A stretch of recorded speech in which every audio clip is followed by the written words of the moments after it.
This week in East Brunswick, prizes were awarded to the winners of the Township Recycling Poster Contest. You'll see the lucky artists and some of their winning entries. On the second installment of Gourmet Cooking the Easy Way, Carol Merle will show how to make turkey vegetable soup. John Megliero will be in the studio with high school winter track coaches Kevin McAvoy and Brian Merrigan. And on Consumer Aware, Mary Tenaccio will explore the ins and outs of buying gold jewelry. All coming up next on This Week in East Brunswick.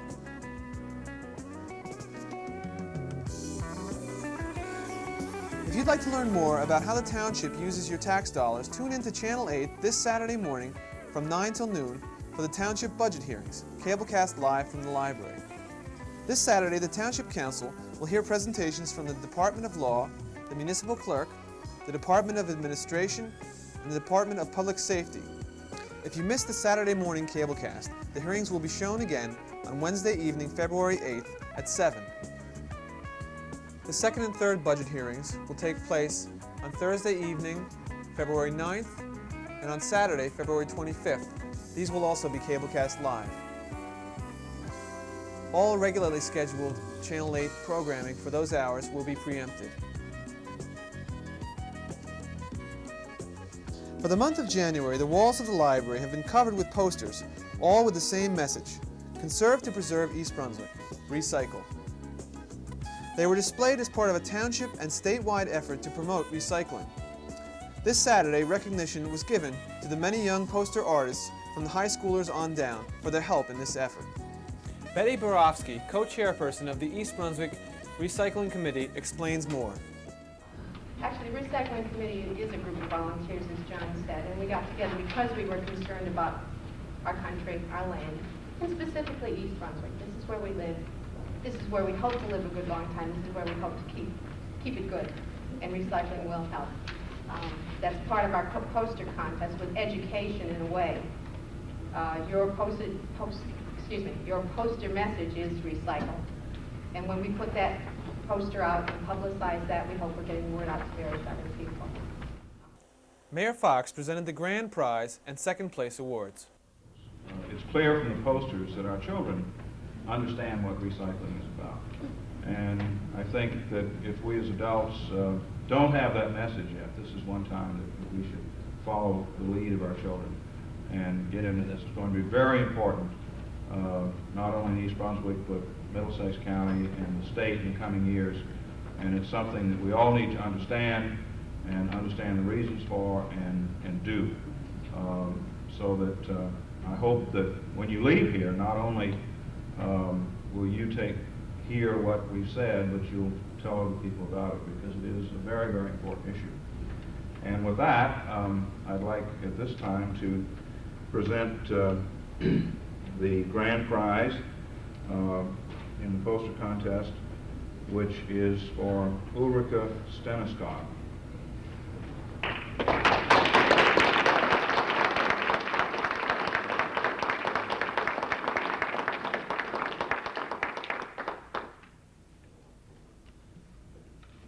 Now we have three second place awards. First of those is Jeffrey Baylor.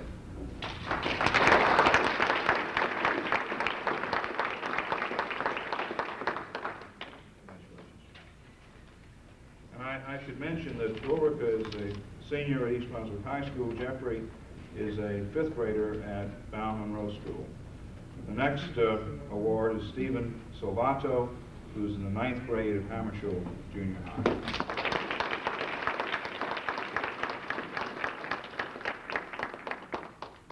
And finally, Gene Breyer, who is in the 11th grade at East Brunswick High School.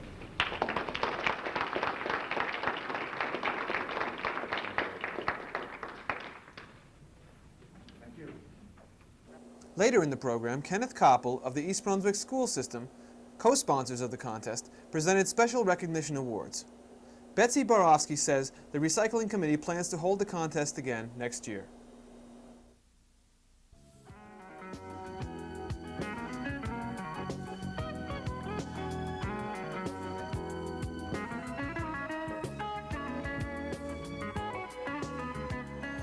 Good evening. I'm Carol Merle, officer in charge of food service in the East Brunswick Public Schools.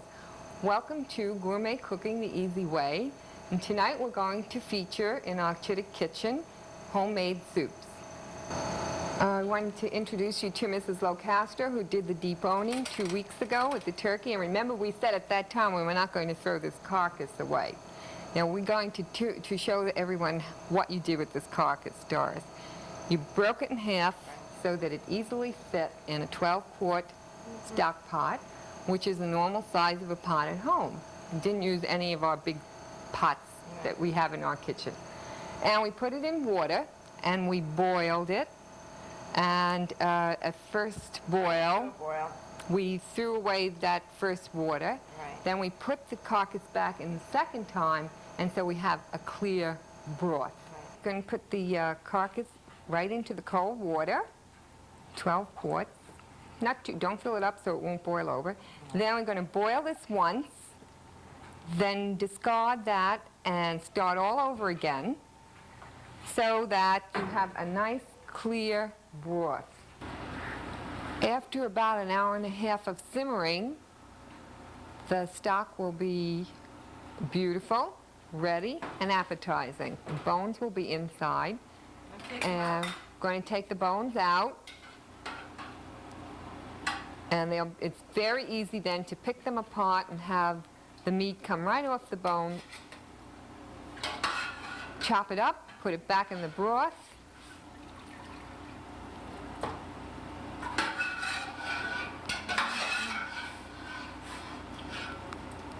And you can see there's, okay, beautiful, beautiful turkey stock. And Doris has prepared several dishes of vegetables in addition to 2 tablespoons of fat that she puts in the pot. I'm going to make vegetable soup from scratch. A cup of onions, a cup of peppers, a cup of carrots,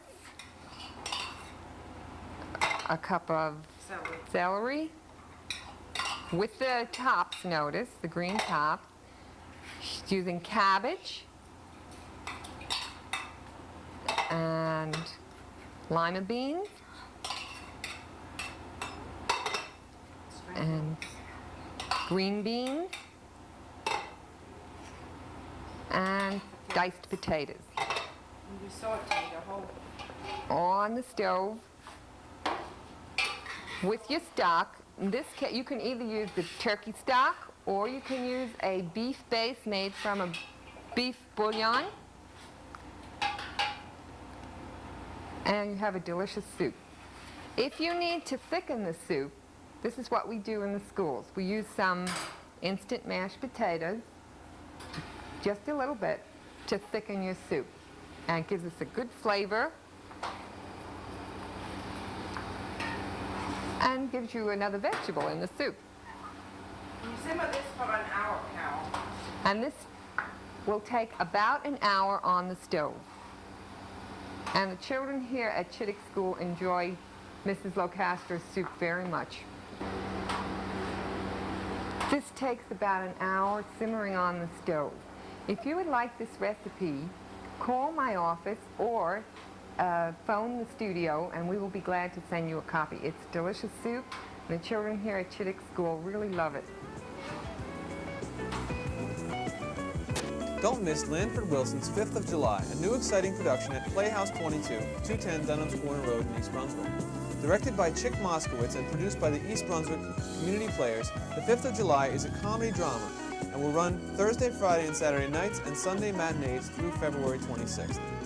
Curtain times will be Thursday, Friday, Saturday nights at 8:30 and 3 in the afternoon for Sunday matinees. Group rates are available.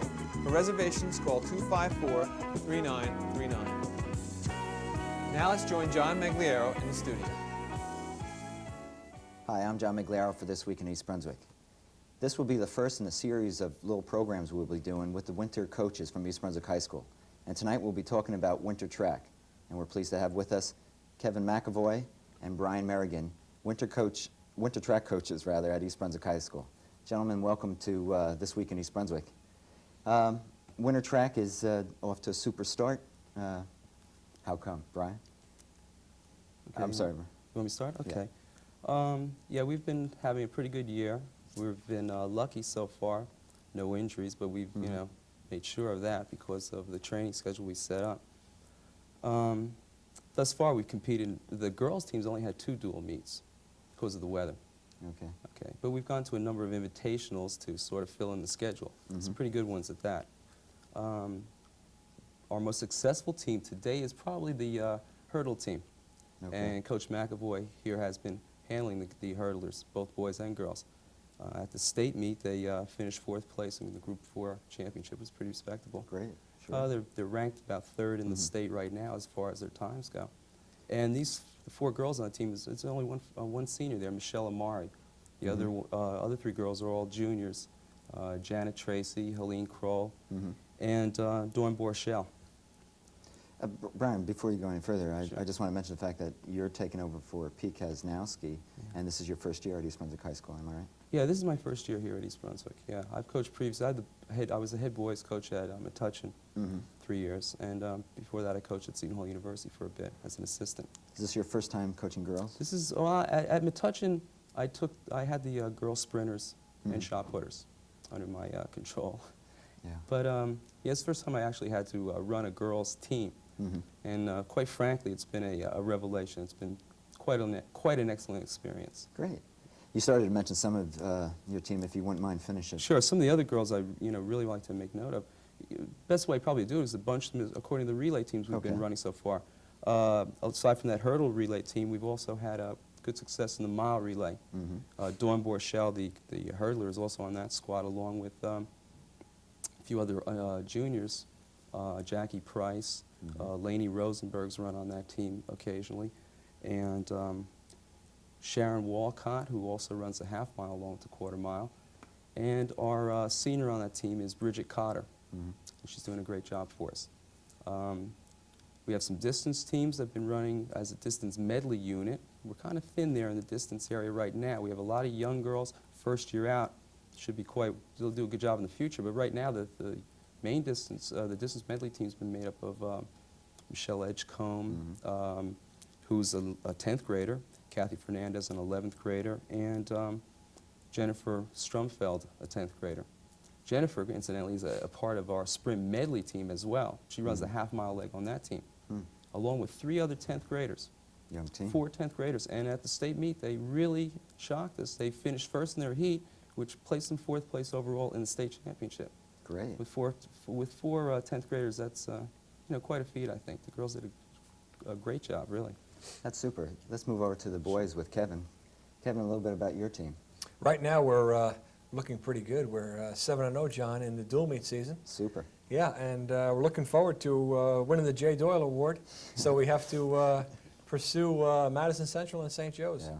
And they're coming up next week and the week after in a dual meet. So we're 7-0, we're going to go 9-0, and we're going to bring home the glory for the Bears. In terms of some of the teams, once again, our hurdle relay is doing real well. We won the East Brunswick relays, we won the Plainfield relays. But when we came to the States, we didn't do as well. We ran our best time, but the nucleus of the team, Dave Kroll, Steve Croft, and the 2 seniors, combining with Jose LeBoy and Bob Rushnack, our sophomore, we finished 6th place. The boys didn't get a medal. So it was nice to run fast, but we didn't come home with the glory. Yeah. Aside from that, I have a lot of talented athletes out there. Our shot put team is doing real well. Matt Katina, junior, and Bob Rushnack, sophomore, are throwing real well. Our sprint team, a lot of young kids. Timmy Hentz, sophomore, he's our best sprinter up to date so far. Great. Quarter miler, Chris Hanna, senior, baseball player. Great for him to be with us in the wintertime. Sure. It really adds to our team. As well as a couple of other young kids like Dave Lawson and Ted Sterbikoff, Lee Garfinkel. These boys are really performing to the best of their abilities, considering all the elements out there. We've had a couple of snow days, but we're still plugging away. But the real nucleus of our team has been our distance program, I think. Don Mandy, who is my assistant, he works with the distance program, and he really took or shall I say, has taken a few kids and molded them into the backbone of our program. I'm talking mainly about boys like senior Jimmy Lee, junior Manny Alvarez, senior Ricky Rappaport, sophomore Ian Rappaport, sophomore Glenn Slater. These boys have, under his guidance, have really helped the program. When it comes to a dual meet, these kids are doubling in the dual meets. They're running the half mile and the mile, the 2 mile and the mile. And we're really pleased with the program so far. Quickly, what's coming up for your respective teams, Kevin? Well, we have, like I say, those two dual meets coming up. That's going to round out the season in terms of the dual meets and decide the conference. We also have this Friday night the county relays, the following Friday night the county championship, the following Sunday night the Group 4 championship, and then we're going to look forward to whoever qualifies in the Group 4 championship to the overall championship, and maybe a few boys into the Eastern States championships. I hope so. Brian? Okay, yeah, we still have our 2 big dual meets left. That's with Madison Central. It's probably the toughest team in the county, one of the toughest. And with Metuchen High, my old school. So I'm sort of looking forward to getting back at them. Also, of course, we have the counties coming up, middle of February. That's the big one we're really shooting for. We have a good shot there. And the state meet. Yeah. And along with my assistant, Doug Tompkins, we're trying to get the girls in shape for those 2 big ones at the end, the states and the counties. Well, great. Coaches, I want to thank you for being with us this evening, and continued good luck. Thank you, John. Well, for This Week in East Brunswick, I'm John Megliaro. Coming up next on Consumer Aware, Mary Tenaccio discusses buying gold jewelry. Hello, welcome once again to Consumer Aware. I'm Mary Tenaccio, and today I'm going to try and give you some helpful hints in purchasing gold jewelry. When shopping, for instance, for a gold necklace, you will walk into a jewelry store, and if you're not familiar with terms connected with gold jewelry, it can be a little difficult. The businessman will show you 3 necklaces. They all look alike to you, they might all be the same pattern, they even might feel alike, and you're thinking to yourself, I wonder which one is the best one for me.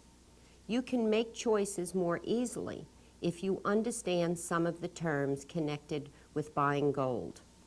Gold itself is a very soft metal and needs other metals to make it hard enough for jewelry to be made from it. One term you hear and you see is the word carat. This will tell you what percentage of gold is mixed with the other metals. For instance, 14 karat gold. The 14 means the percentage of gold in that piece of jewelry. So it will be 14% gold and 10% other metal. Remember, the higher the carat rating, the higher the percentage of gold. Solid gold is another term that you might hear. What this means is solid gold, not pure gold. There is a big difference. Solid just means that the inside of the jewelry is not hollow. It doesn't mean that it's a pure piece of gold. The amount of gold in the jewelry is still determined by that carat number, 14, 12, 18, whatever it may be. Another term that you might hear is gold filled. A base metal that has a carat gold mechanically bonded to both sides. So that means gold filled is very much like a sandwich. The carat of gold is bonded to both sides of the metal. It can say 14 karat gold, but it must have the initials GF after it, meaning gold filled. So remember the terminology and make your choices depending on the quality and the durability that's good for you. If you need any more help in purchasing jewelry or any more information, don't hesitate to call the Consumer Affairs Office. Remember, we're there every day, Monday through Friday, from 9 a.m. to 1 p.m. You can call us at 390-6954. Thanks so much for tuning in today, and hope to see you again next week with some more helpful hints.